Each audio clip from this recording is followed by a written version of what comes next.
Hello everyone, কেমন আছেন সবাই? আশা করি আপনারা ভালো আছেন। আমরাও আল্লাহর রহমতে ভালো আছি। আজকে আমি বিকেলে রান্না করব ইলিশ মাছ দিয়ে কচু শাক ঘাঁটি করব। সেজন্য ইলিশ মাছ আর ছোটো মাছগুলো ভিজিয়ে নিয়েছি। ছোটো মাছগুলো আমি বেগুন আলু দিয়ে রান্না করব, সেজন্য মাছগুলো ভিজিয়ে নিয়েছি। সাথে কচু শাকগুলো ফ্রিজ থেকে বের করেছি বরফ ছড়ানোর জন্য। সব কিছু আমি কুটে বেছে নিয়েছি। এখন রান্না শুরু করে দিব। কচু শাকটা আমি ডিপ ফ্রিজে রেখে দিয়েছিলাম হালকা ভাপ দিয়ে লবণ ছাড়া। এখন আমি হলুদের গুঁড়া, মরিচের গুঁড়া, ধনিয়ার গুঁড়া, টেস্ট অনুযায়ী লবণ, বাটা মশলা আর রসুন আর কয়েকটা কাঁচামরিচ দিয়ে, সাথে ইলিশ মাছও ছিল দিয়ে আমি ভালো করে আবারও সিদ্ধ করে নিলাম। এখন নামিয়ে নিয়ে এখন আমি তেলের পর দিব। পেঁয়াজ, কাঁচামরিচ, রসুন আর তেজপাতা দিয়ে দিলাম। দিয়ে দেওয়ার পরে এখন নেড়েচেড়ে পেঁয়াজ, কাঁচামরিচ, রসুনটা হালকা ব্রাউন কালার করে নিব।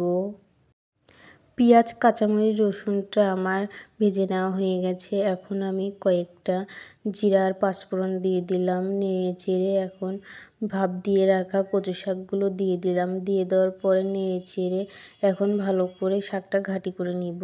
কচু শাক ঘাঁটি আপনাদের কার কার পছন্দ আমাকে কমেন্টে জানাবেন। আমার হাজব্যান্ড আজ আসবে, সেই জন্য আমি কচু শাক ঘাঁটি করব। ওরও অনেক পছন্দ, আমারও ভালো লাগে, সেই জন্য আজকেই আমি কচু শাকটা ঘাঁটি করে নিচ্ছি। সামান্য রোলার আটা আর পানি দিয়ে আটাটা ভালো করে গুলিয়ে নিলাম। ওই আটাটাই এখন শাকের মধ্যে দিয়ে দিলাম পিটুলি হিসাবে, বা এটা আপনারা কি বলেন আমি জানি না। আমার আম্মুদের কাছ থেকে আমি এই নামেই চিনি, সেজন্য এটাই বললাম পিটুলি। এটা দিয়ে দেওয়ার পরে এখন নেড়েচেড়ে সুন্দর করে শাকটা ঘাঁটি করে নিব। কচু শাকটা আমার ঘাঁটি করে নেওয়া হয়ে গেছে, এখন নামিয়ে নিব। আপনারা এভাবে একবার হলেও ঘাঁটি করে খেয়ে দেখবেন, অনেক টেস্ট লাগে। আমার কাছে কচু শাক ঘাঁটিটা অনেক ভালো লেগেছে, ঘাঁটি করাটা সুন্দর হয়েছিল। এখন আমি মাছগুলো হলুদের গুঁড়া, মরিচের গুঁড়া, লবণ দিয়ে মাখিয়ে নিচ্ছি। এই মাছগুলো আমি ভেজে রান্না করব আজকে। এই মাছটা ভেজে রান্না করলে অনেক ভালো লাগে। মাছটা আমার মাখিয়ে নেওয়া হয়ে গেছে, এখন মাছগুলো ভেজে নিব। তেল গরম হয়ে গেছে, মাছগুলো এবার তেলের মধ্যে আমি দিয়ে দিলাম।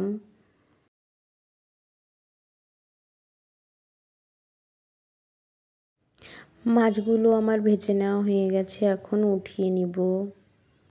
মাছ ভেজে নেওয়া তেলে, ওই তেলের মধ্যেই আমি পেঁয়াজ, কাঁচামরিচগুলো দিয়ে দিয়েছি। দিয়ে দেওয়ার পরে নেড়েচেড়ে এখন পেঁয়াজ, কাঁচামরিচটা ভালো করে ভেজে নিব।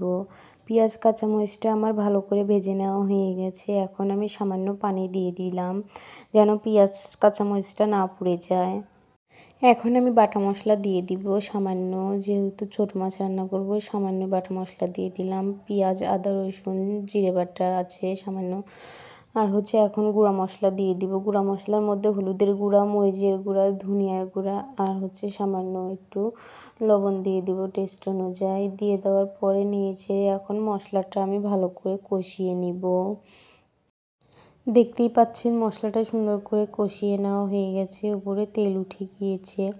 এখন আমি ধুয়ে রাখা বেগুন আর কয়েকটা আলু কেটে রাখছিলাম, ওইগুলো দিয়ে দিলাম।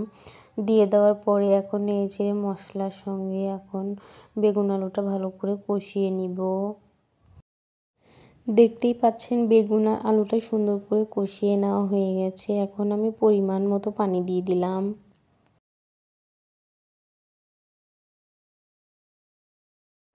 পানি দিয়ে দেওয়ার পরে নেড়েচেড়ে দিব। একটা বলক উঠলেই তারপরে ভেজে রাখা ওই ছোটো মাছগুলো দিয়ে দিব।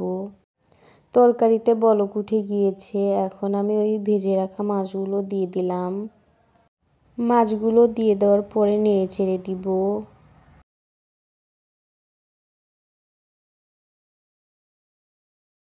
মাছ রান্নাটা আমার প্রায় হয়ে এসেছে, এখন আমি সামান্য জিরার গুঁড়া দিয়ে দিলাম। জিরার গুঁড়া দিয়ে দেওয়ার পরে কিছুক্ষণ রেখে আমি মাছের তরকারিটা নামিয়ে নিব।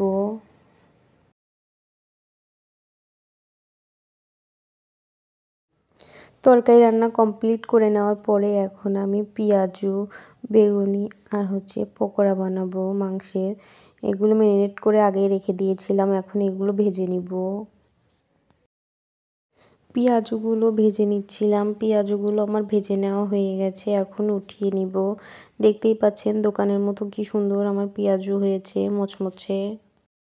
পেঁয়াজগুলো উঠিয়ে নেওয়ার পরে এখন মাংসের পকোড়াগুলো দিয়েছি, পকোড়াগুলো ভেজে নিচ্ছি। মাংসের পকোড়াগুলো আমার ভেজে নেওয়া হয়ে গেছে, উঠিয়ে নিব। মাংসের পকোড়াগুলো ভেজে নেওয়ার পরে এখন আমি ফুলকো ফুলকো বেগুনি ভেজে নিচ্ছি। দেখতেই পাচ্ছেন কি সুন্দর হয়েছে বেগুনিগুলো আমার। মাশাআল্লাহ বলবেন, আমার প্রতিদিনের ইফতারিগুলোই সুন্দর হয়, বেগুনিগুলো তো আরও বেশি সুন্দর হয়, সুন্দর করে ফুলে ওঠে বেগুনিগুলো।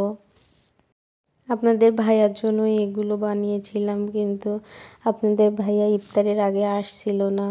খুবই মন খারাপ হয়েছিল, সেজন্য একটু রাগও করছিলাম আমি।